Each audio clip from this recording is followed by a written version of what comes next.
رمضان المبارک میں ایک بات یہ ذہن میں رکھیں کہ عبادت اللہ تعالیٰ زیادی کروانا چاہتے ہیں ہم سے، اور ہم عبادت کم کرنے کے چکر میں ہوتے ہیں۔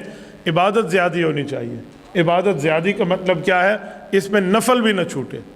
تہجد پڑھیں، اس کے بعد صبح کی نماز ہے، اشراق کی عادت ڈالیں، چاش کی عادت ڈالیں، اوابین کی عادت ڈالیں۔ یہ تمام نوافل بندہ مسلسل پڑھتا رہے، اس نوافل کو نہ چھوڑے۔ پھر عشاء کے بعد تراویح ہے، اور تراویح بھی پوری پڑھیں۔ ہمارے ہاں لوگ تراویح آدھی پڑھتے ہیں، دو طرح کی آدھی پڑھتے ہیں۔ کچھ ہمارے بھائی وہ ہیں جو کہتے ہیں بھئی تراویح 8 رکعت ہے، ان سے پوچھیں کہاں لکھا ہے؟ وہ کہتے ہیں حدیث میں لکھا ہے۔ ہم کہتے ہیں جس حدیث میں 8 لکھا ہے ساتھ یہ بھی لکھا ہے کہ پورا سال پڑھو، تو وہ تو تہجد کی نماز ہے۔ آپ 8 رکعت کا لفظ اٹھاتے ہیں، پورا سال کا لفظ آپ کو وہاں سے نظر نہیں آتا۔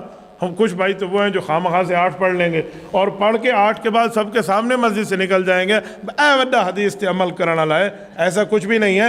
رب تم سے زیادہ عبادت کرانا چاہ رہا ہے، اور تو ایک نماز کی رکعتیں اٹھا کر دوسری رکعت پہ فٹ کیے ہوئے ہے، پھر تو تمہیں چاہیے 3 رکعت پڑھ لو۔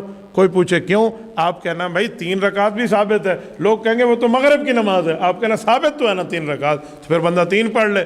تو ایسا نہیں ہے، جس نماز کی رکھتے ہیں اسی نماز کو اسی رکعت کے مطابق پڑھنا چاہیے۔ مصنف ابن ابی شیبہ میں حضرت ابن عباس فرماتے ہیں اللہ کے رسول صلی اللہ علیہ وسلم ہمیں وتر بھی پڑھاتے اور 20 رکعت تراویح بھی پڑھاتے۔ یہ حدیث پاک ہے۔ جس بندے کو نہیں ملتی اسے ہم دکھانے کے لیے تیار ہیں، لیکن کچھ لوگوں تک یہ حدیث نہیں پہنچی ہوتی کہ حضور نے 20 رکعت پڑھائی ہے، تو وہ کہتے ہیں نہیں اللہ کے رسول نے اختیار دیا ہے۔ آپ کو تو نہیں دیا اللہ کے رسول نے اختیار کہ آپ لوگوں کے جو ہے نا عبادات کو کم کرا رہے ہیں، تو ایسا کچھ بھی نہیں ہے۔ اور کچھ لوگ وہ ہیں جو 10 رکعت والے ہیں۔ آپ کہیں گے 10 رکعت والے وہ کون ہیں؟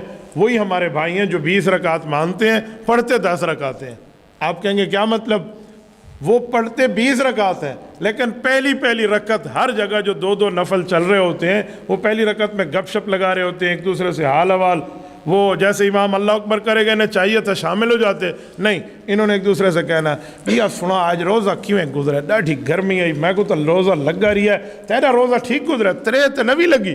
ایک دوسرے سے یہ حال حوال شروع ہو جائیں گے، پیاس مجھے لگی ہے نہیں لگی، تجھے لگی ہے نہیں لگی، روزہ کیسے گزرا ہے پورا۔ جب امام اللہ اکبر رکوع پہ جائے گا، انہوں نے اللہ اکبر کر کے شامل ہو جانا ہے۔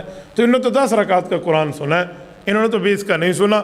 تو وہ 8 والا بھی معاملہ اوپر نیچے تھا، یہ 10 والا بھی معاملہ اوپر نیچے ہے، اور یہ اس میں گناہگار بھی ہو رہے تھے کہ خود بھی قرآن نہیں سن رہے ہوتے، دوسرے کے بھی ساتھ ذلیل کیے ہوا ہوتا ہے۔ میں بعض اوقات حیران ہوتا ہوں، ہماری مسجد میں تراویح کی جماعت میں پچھلی صفوں میں یہی حال حوال چل رہا ہوتا ہے۔ سنا دیکھا کیا حال ہے، طبیعت ٹھیک ہے؟ تو میں نے کہا بھئی شیطان تو گرفتار ہو گیا، لیکن آپ اس کے نائب جانشین اور خلف الرشید بن کے آپ یہاں بیٹھے ہیں اور اس کی باتوں کو لے کر آگے چلے ہیں، تو بھائی وہ گرفتار ہے، تجھے بھی گرفتار کرا دینا چاہیے تھا۔ تو دوسرے مسلمان نمازیوں کے حالات کو خراب کر کے بیٹھے۔ اور پھر کچھ اور باتیں بھی ہوتی ہیں، کچھ بچے آ رہے ہیں، کچھ ادھر آ رہے ہیں، کچھ ادھر آ رہے ہیں۔ بھائی جیسے امام سلام پھیرے، اگلی رکعت پہ امام اٹھائے، وہ بھی حضور کو امتی ہے، اس پر بھی وہی لازم ہے، تو میں بھی امتی ہوں، میں بھی اس کے ساتھ اللہ اکبر کروں، تکبیر اولیٰ کے ساتھ مجھے بھی اللہ اکبر کر لینا چاہیے۔ ایک جگہ کی کارگزاری میرے پاس آئی، ایک دوست نے دوسروں کو اشارہ کیا کہ یار آپ پڑھ لو، تو وڈا نمازی ہیں، وہ تو آپ اگلی صف وچ کھڑو کے پڑھ۔ عجیب معاملہ ہے، خود تو میں ڈوب رہا ہوں، دوسرے کے اوپر اعتراض کر رہا ہوں، تو یہ کام بھی نہیں کرنا چاہیے۔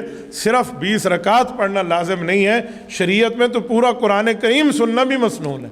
تو پورا قرآن کریم تو نہ سنا، ہم نے تو 10 رکعت سنا ہے، 10 رکعت اللہ حافظ کر کے چل پڑا ہے، نہ کوئی عطا نہ کوئی پتہ۔ مجھے بتائیں جو بندہ پہلے 10 رکعت ضائع کر کے امام کے ساتھ شامل ہوگا، تو اس انتظار میں ہوگا کہ جلدی کرے بھائی امام سلام پھیرے، نعوذ باللہ، پھر تو وہ یہ کہتا رہے گا بھائی ہکی رکعت مرنا نکلے سہیں سلام دے بعد آرام نل تسلی نل باسو۔ ایسا نہیں ہے بھائی، اگر آپ کو تکلیف ہے، آپ نہیں پڑھ سکتے نماز، تو پھر آپ اپنے گھر میں جا کے تراویحاں پڑھ لیں۔ یہ گندی مچھلی بن کے آپ مسجد کے ماحول کو خراب نہ کریں۔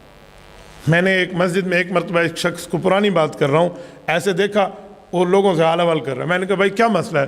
وہ کہنے لگا مفتی صاحب میں تھک ویندا نا، میں تھوڑا ٹیک لا کے باندھا بالا کو آدھا ونجو پانی دا گلاس بھارو تے جنگ شنگ میری گھٹیں دے رہا دل۔ میں کہا چاچا اے چاچی کو وانچ جنگ گھٹوائی کر، مسیحت اتنے کو جنگ گھٹاوان دا شوق ہے، وہاں جاؤ، اللہ کے بندے ماحول کو خراب کر کے بیٹھے ہو۔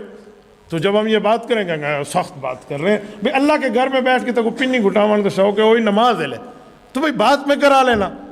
اچھا پتہ ہے یہ سستیاں ہمارے اندر آ گئی ہیں، اور پھر یہ عادت بن گئی ہے، اور ہر بندہ سمجھتا ہے کہ بس آرام نال اسے منج باسوں، ٹھڈا روح افضال پانی پیا اسی کو پیسو رہاں دے تو 10 رکعت پڑھ سو رہاں دے۔ ایسا نہیں ہے، آپ رمضان المبارک میں اپنی عبادات کو خراب نہ کریں۔